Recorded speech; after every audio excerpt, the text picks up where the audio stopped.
వేసిన పంట దగ్గర భూమి కొంచెం శక్తిని కోల్పోతుంది.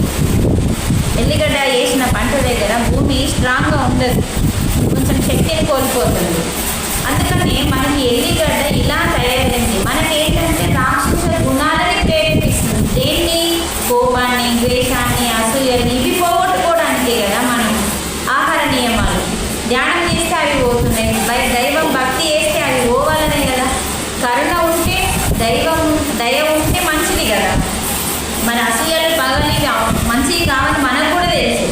మరి వాటిని ప్రేరేపించే గుణం దానికి ఉంటుంది. ఇప్పుడు మీకు అర్థం కాదు. మీరు ధ్యానం చేసి మీరు ఏమైనా రోగాలను తగ్గించుకున్నప్పుడు, మీకు ఒక నాలెడ్జ్ వచ్చినప్పుడు మీరు ఇప్పుడు తొందరగా మానేయాల్సిన అవసరం ఏంటి? అది అప్పుడు మీరు అనుకున్నప్పుడు మీరు మానేయచ్చు. దాని గురించి అయితే సత్యం తెలుసుకోవాలి కదమ్మా.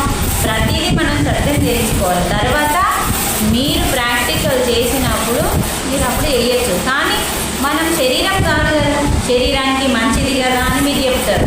ఎందుకంటే శరీరానికి మంచిది, కానీ నువ్వు శరీరం కాదు కదా. నువ్వెవరు? నువ్వు చెప్పినా కదా, శరీరాన్ని నడిపించే శక్తివి నువ్వు. అంటే మనం చనిపోతే ఏం వెళ్ళిపోతుంది మన లోపల నుంచి? అది నువ్వు. మరి ఆత్మకి ఎలిగడదని పని ఉంది.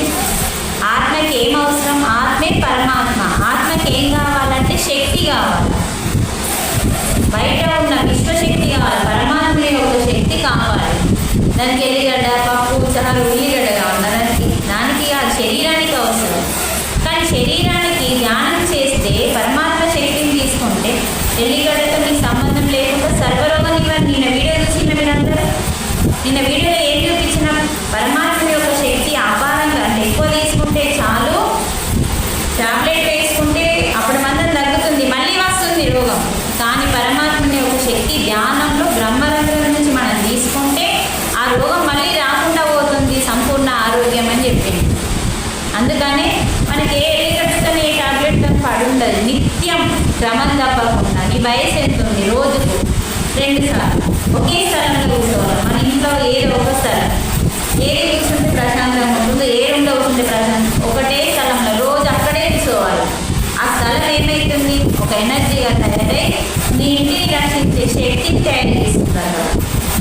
అందుకని ఎల్లిగడ్డగా బంద్ చేయాల, అన్నీ తినద్దా? అన్నీ బంద్ చేయాలంటే అన్నీ తినేందుకు మనం రాలేదు, తిన్నందుకు కాదు మనం వచ్చింది. పరమాత్మని తెలుసుకోవడానికి మన శరీరం ఉండాలి, నిలబడి ఉండాలి. కాబట్టి మనం ప్రసాదం తీసుకుంటాం. ప్రసాదం ఎంత తీసుకుంటాం? ఇంతనా? ప్రసాదం అని ఎందుకంటాం? ప్రసాదంలో శక్తి ఉంటుంది. అందుకని మనము తినడానికంటే తిండి ఎంజాయ్ చేసి, ఇప్పుడు చూడండి, మనం పండ్లు తిన్నప్పుడు ఏం చేస్తాం? చక్కగా అక్కడక్కడ హోటళ్ళకు అటు పోయి ఇటు పోయి ఆ బజ్జీలు, ఆ సమోసాలు కొనుక్కొని తింటాం. అవే తినుకుంటుంటే ఏమవుతుంది? అది రోగాలు వస్తాయి. వచ్చినప్పుడు ఏమైంది? హాస్పిటల్కి పోతాం. హాస్పిటల్కి పోయినప్పుడు ఏమవుతుంది? ఇల్లు చూడడానికి చుట్టాలు వస్తారు. చుట్టాలు ఏం చేస్తారు? అవే పండ్లు నువ్వు ముందు తింటే హాస్పిటల్కి పోతుంటివా కదా? ఆలోచించండి. అంటే శాకాహారము, పండ్లు, ఆకుకూరలు ఇవన్నీ ఏంటంటే మన పంచభూతాలతో పండిన అమృతం. పంచభూతాలు లేకుంటే అసలు ఆహారం వండదు.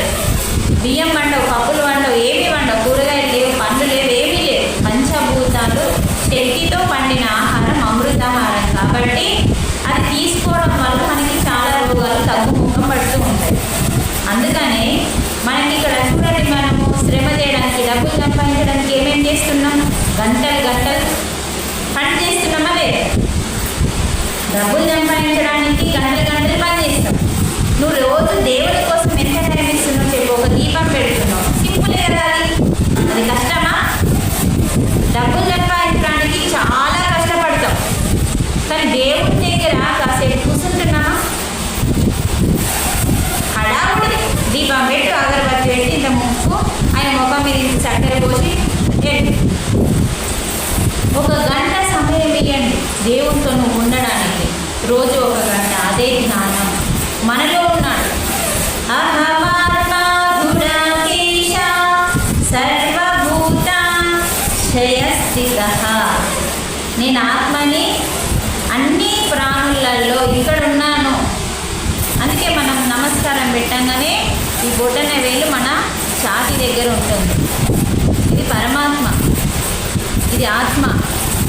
బుద్ధి, ఇది మనస్సు, ఇది శరీరం. అందుకని ఆ చారులత ఏమీ ఆశించకుండా సేవనే గొప్పది, అది ధర్మం. ఒక ఇంటికి నువ్వు కోడలుగా పోయినప్పుడు అది నీ ధర్మం. వాళ్ళ ఇంటి, మీ ఇంటిలో వాళ్ళు ఎలా ఉన్నారో అది వాళ్ళ పాపం. మంచిగా ఉంటే వాళ్ళ పుణ్యం, చెడుగా ఉంటే వాళ్ళ పాపం. అత్త కూడా ఈ విషయం తెలుసుకోవాలి, కోడలు కూడా ఈ విషయం తెలుసుకోవాలి. అందుకని వాళ్ళు ఎలా ఉన్నారు, వాళ్ళు ఎట్లున్నారు వాళ్ళ దగ్గర నేను ఉన్నా, వీళ్ళు ఎప్పుడు మాట్లాడదు. వాళ్ళు ఎలా ఉన్నారో మనకు సంబంధం లేదు. మన ధర్మం చేయడమా కాదా? చేయడం మన ధర్మం, చెయ్యాలి. చేసినప్పుడు భగవంతుడు అనేవాడు ఒక్కడు ఉన్నాడు. మీకు ఈ విషయం తెలియదు, భగవంతుడు ఒక్కోడే. కానీ ఎన్ని సీసీ కెమెరాలు ఉన్నాయో తెలుసా చూడడానికి? ఇప్పుడు ప్రభుత్వంలో ప్రభుత్వ అధికారి ఏం చేస్తాడు, గవర్నమెంట్ టీచర్లు పని చేస్తున్నారా లేదా అని ఏం చేస్తాడు, ఆఫీసులలో అన్నిట్లలో సీసీ కెమెరాలు ఉన్నాయా లేదా? రోడ్ల మీద కూడా. గవర్నమెంట్ ఎందుకు పెట్టింది ఇవన్నీ?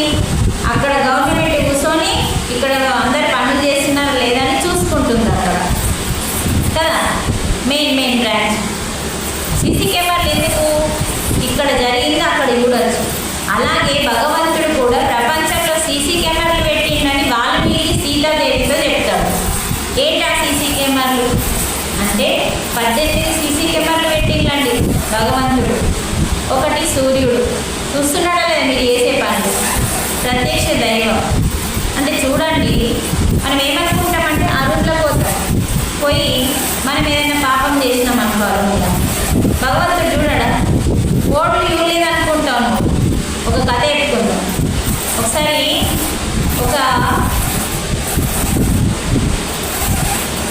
గురువు 10 మంది శిష్యులకు పాఠాలు నేర్పించింది. మంచిగా రోజు ఇట్లా మీకు చెప్పినట్టు రోజు జ్ఞానం చెప్పింది. చెప్పి చెప్పి చెప్పి వీళ్ళకి చెక్ చేస్తా ఎవరు ఎంత నాలెడ్జ్ తీసుకున్నారో అని చెప్పి అరటి పండు ఇచ్చింది అందరికి. మంచిగా ఒక అరటి పండు ఇచ్చి ఆ అరటి పండు ఎవరు చూడకుండా మీరు తినేసి రావాలి. ఎవరు చూడదు మీరు తినేటప్పుడు. అర్థమవుతుందా నేను చెప్పేది? మీరు తినేటప్పుడు ఎవరు చూడద్దు అని చెప్పి గురువు రేపు తిని రండి అని చెప్పి 10 మందికి 10 అరటి పండ్లు ఇచ్చి పంపించింది. ఇక ఒక్కోడు ఏం చేసిండు, తలుపులు వేసుకొని ఒక్కోడు తిన్నాడు. గుహలకు పోయి ఒక్కోడు తిన్నాడు, ఒకడు నీళ్ళల్లో మునిగి తిన్నాడు. చూడండి, అంటే ఒక్కొక్కరు ఒక్కొక్క ఆలోచనతో తినచ్చేది. ఒకటి గోడ సాటిపోయి తిన్నాడు.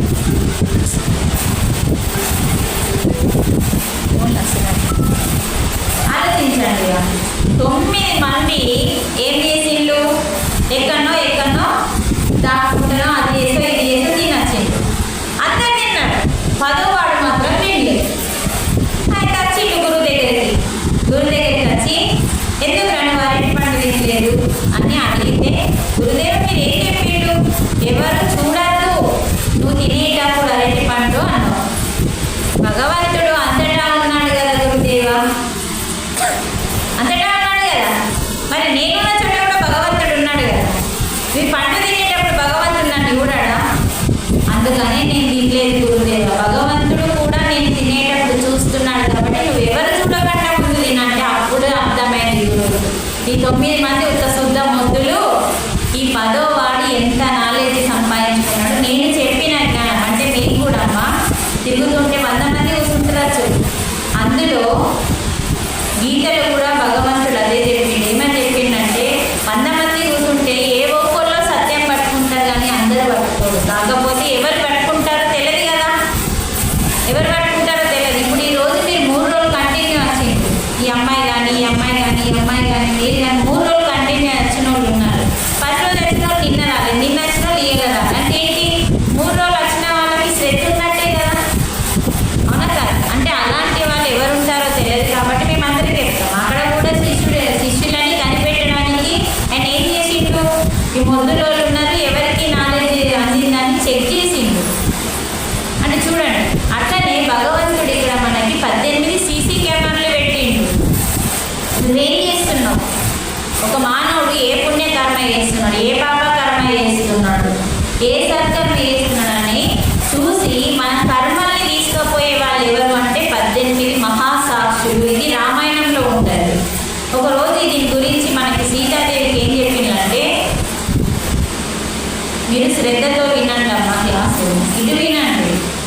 దాని కొరకకుండా కూర్చోమా, నువ్వు కూడా కూర్చోబెట్ట మంచిగా.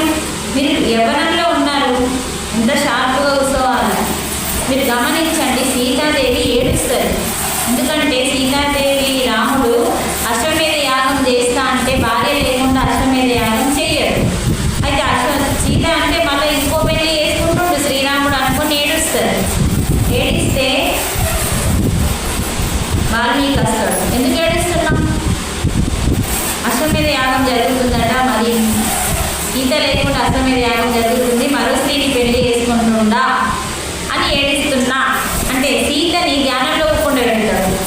సీతామాత ధ్యానంలో కూర్చుంటే వాల్మీకి శక్తిని దారపోసి ఆమె సూక్ష్మ శరీరాన్ని చెప్పింది కదా. నేను కూడా నిన్న మీకు చెప్పాను, వాళ్ళకి 3వ శరీరం ఉంటుంది మన లోపల. మీకు 2 శరీరాలు చూపించినట్టు 3వ శరీరం లోపల నుంచి ఆ సూక్ష్మ శరీరాన్ని సీతని బయటకు తీసి అయోధ్యకి పంపిస్తాడు. ఇక్కడ ఫిజికల్ ఇక్కడనే ఉంది, సీత ఆశ్రమంలో ఉంది. కానీ ఆ యొక్క 3వ శరీరం మనోమయ శరీరం అనేది ఉంటుంది. నిన్న మనం 2 శరీరాలు చూసినాం టీవీలో. మీకు 3వ శరీరం చూపించాలి, కానీ మీ నాలెడ్జ్ తక్కువ కాబట్టి చూపిస్తే మీరు ఇప్పుడు మనం పండుకున్నప్పుడు కళ వస్తుంది చూడండి, ఆ కళ ఎక్కడికో పోయినట్టు వస్తుందా లేదా అదే అన్నట్టు. మనోమయ శరీరం అది బయటకు వెళ్తుంది, రోజు అందరికీ వెళ్తుంది, కానీ నిద్రలో వెళ్తుంది. ధ్యానంలో వెళ్తే ఏమైతే అంటే మీరు బాగా శక్తి తీసుకుంటే తప్ప అది వెళ్ళదు. అది ఏం చేస్తుంది, వెళ్ళి మీకు వేరే లోకంకి వెళ్ళి అక్కడ ఉన్న నాలెడ్జ్ మీకు తెచ్చిస్తే అక్కడ ఏం జరుగుతుందో మీకు ఇక్కడనే చెప్తారు. అమెరికాలో ఉన్న నీ కొడుకు ఏం చేస్తుందో కూడా పోయొచ్చి చెప్తుంది నీకు, అంత ఉంటా అన్నట్టు. ఆ 3వ శరీరము అయోధ్యకు వెళ్ళింది. అయోధ్యకు వెళ్ళి శ్రీరాముడు మళ్ళీ పెళ్లి చేసుకున్నాడని చూస్తూనే వెళ్ళింది. కానీ శ్రీరాముడు ఏం చేసిండు, బంగారు విగ్రహం, సీతమ్మ విగ్రహం చేసిండు. బంగారు విగ్రహాన్ని చేసి ఇలా బొట్టు పెట్టి అడుగుతున్న పెడతాడు. మళ్ళీ వచ్చి చూసుకుంటుంది, బంగారు విగ్రహాన్ని చేసిందా, నేను ఎంత తప్పుగా భావించిన అని చెప్పి వచ్చి నిలవంక పెట్టి పోతుంది. సీత వచ్చినట్టు ఆయన శక్తితో గ్రహిస్తాడు, సీత వచ్చిపోయింది ఇక్కడికి అని చెప్పి. అంటే చూడండి, అలా సూక్ష్మ శరీరంతో ఆమెను పంపిస్తాడు. మళ్ళీ ఏమైంది, శ్రీరాముడు నన్ను అడవికి పంపడానికి ఆయన ధర్మం పాటించాడు, ఆయన తప్పేం లేదు. నన్ను ఎందుకు ఈ శాఖలైన ఎందుకు నన్ను అన్నాడట, అవమానించింది ఎందుకు నన్ను. 1 సంవత్సరం పాటు రావణాసురుడి దగ్గర ఉన్న సీతని తెచ్చుకొని ఏలుకున్న శ్రీరాముడు అంత బిద్దురుండి కాదు నేను అంటాడు. శాఖలుడు భార్య 10 రోజుల తర్వాత ఇంటికి వస్తుంది భార్య, తల్లిగారి ఇంటికి.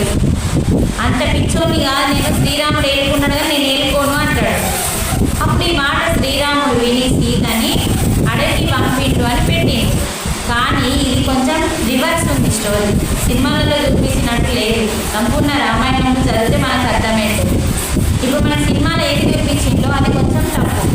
ఇంకా ఏముందనేది నేను ఇప్పుడు చెప్పలేను, ఎందుకంటే ఈ క్లాస్ వేరేలాగా డైవర్ట్ అయిపోతుంది. ఎందుకంటే సీతమ్మ వారు స్వయంగా ఎన్నుకొని వేయండి పిల్లల కోసం, అడవికి తన ఇష్టపూర్వకంగా వెళ్ళింది. కానీ శ్రీరాముడు కఠినంగా చేసి పంపేది. కాకపోతే అగ్నిలో దూకిన తర్వాత అప్పుడు మాత్రం నా దగ్గర ఉండదు, నువ్వు ఎవరి దగ్గర ఉండు అంటే వీళ్ళు ఉన్నారు కదా భక్తులు మరుదులు, వాళ్ళందరూ నీకు పుత్రుడితో సమానం, వాళ్ళ దగ్గర అట్లా అన్నాడు. కానీ ఇక్కడ అంటే ఫస్ట్ నీకు సమాజంలో గౌరవం ఉండాలి, నిన్నెవరు ఇలా అనకూడదు అనే భావనతో చెప్పింది. శ్రీరాముడిది అర్థం చేసుకోవడం మహా కష్టం. ఆయన అర్థం చేసుకునే కెపాసిటీ మనకు రావాలి. మనం తప్పు పట్టదు. నాలుక చాలా జాగ్రత్త. మన కర్మలన్నింటికి కారణం నాలుక. మనకు తెలియనప్పుడు మాట్లాడదు. కైకేని ఎంతోమంది తిడతారు, కానీ వాళ్ళు ఎంత కర్మ చేసుకుంటుంటే వాళ్ళకి అర్థమవుతుంది. కైకామాత అలా చేయకపోతే శ్రీరాముడు దేవుడు అయ్యేవాడు కాదు. అలా చేయడం వల్లనే శ్రీరాముడు దేవుడై రాక్షసుని చంపిండు. మళ్ళీ అదంతా ఒక నాటకం, అదంతా ఎందుకంటే జరగకపోతే రాజయ్య కూర్చుంటే రాక్షసుడు ఆవుడు. రాక్షసుని కోసం చంపడానికి సాక్షాత్తు విష్ణుమూర్తి రాముని అవతారం ఎత్తిండు. కాకపోతే ఎట్లా అంటే ఇదంతా వేరులాగా సినిమాలో వేరు చూపిస్తారు, అసలైన స్టోరీ వేరున్నది. అయితే అట్లా మనకి సీత నాకు చాకలైన ఇట్లా ఎందుకు అనడానికి ఏడిస్తే అప్పుడు మళ్ళీ ధ్యానంలో కూర్చుండబెడతాడు. వాల్మీకి కూర్చుండబెట్టి ఏం చెప్తాడంటే, నిన్ను ఒక సాకలైన ఈ మాట అన్నాడంటే నువ్వు ముందు అన్నవి ఎవరినో సీత చెప్తున్నాడు. సీతామాత నువ్వెవరినో అంటేనే సాకలైన నిన్న అన్నాడు. ఒక్కసారి ధ్యానంలోకి వెళ్ళు, గతంలోకి వెళ్ళు అన్నాడు. అంటే అడవిలో ఉన్నప్పుడు గతంలోకి వెళ్ళు, అక్కడ ఎవరినన్నా అన్నావా చూడు అన్నది. వాల్మీకి అన్నీ తెలిసే ఆల్రెడీ, ఆయననే కదా రాసింది. జరగక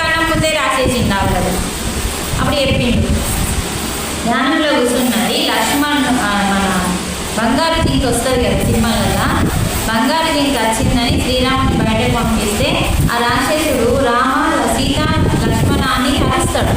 కానీ రాముడే వచ్చింది అనుకొని సీత భ్రమపడుతుంది. కానీ లక్ష్మణుడు చెప్తాడు, నా శ్రీరాముడు గొప్పవాడు, ఏం కాదు సీతమ్మాత, నువ్వు టెన్షన్ పడకు అని చెప్తాడు. ఈయనది ఎంత చెప్పినా ఈయన ఓడు, నీ అన్నని కాపాడడానికి వెళ్ళంటే నేను వెళ్ళాను, నిన్ను ఒంటరిగా వదిలిపెట్టి వెళ్తే ఏ రాక్షసుడు వస్తాడో నిన్ను తీసుకోవడానికి నేను వెళ్ళాను.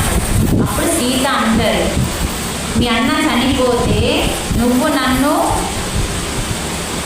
అర్థమైంది ఇప్పుడు, నువ్వు నన్ను ఏమంటే అనుభవించాలనుకుంటున్నావేమో, అది నీ తరం కాదు, నేను నీకు లొంగ అంటుంది. అంటే ఆ మాట ఆయనకి హృదయాన్ని ముక్కలు ముక్కలు చేసినట్టు అయింది లక్ష్మణుడు. అంటే ఎంత బాధని పెట్టిందో సీతామాత లక్ష్మణుడికి.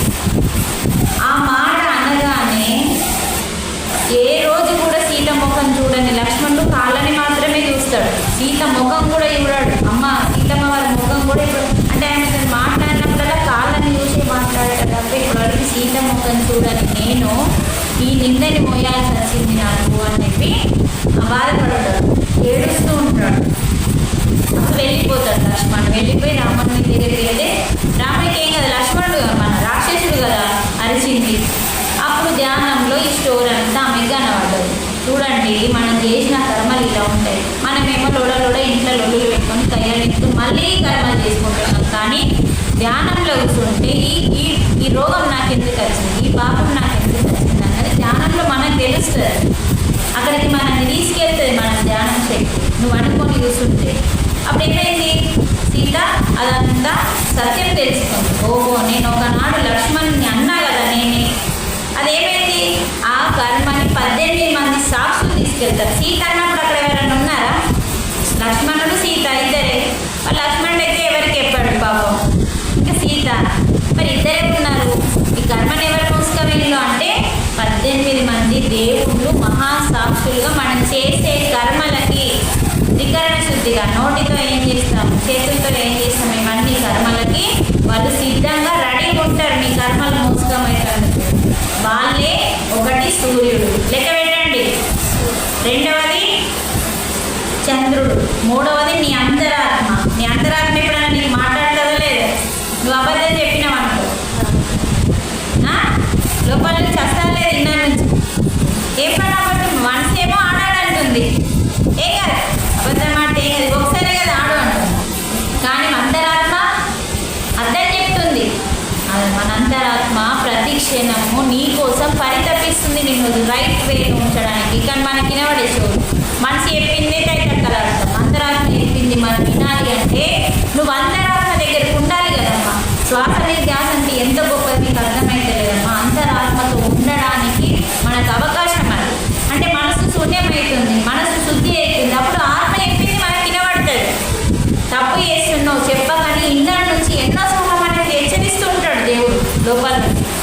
అందుకని దేవుడు ఏం చేస్తాడంటే మనలోనే ఉండి మనం చేసే ప్రతి పనికి హెచ్చరిస్తూ ఉంటాడు తనకి రోజు. అందుకే ప్రతి క్షణం ప్రతిరోజు మనతోనే ఉన్నాడు పరమాత్మ, మనలోనే ఉన్నాడు.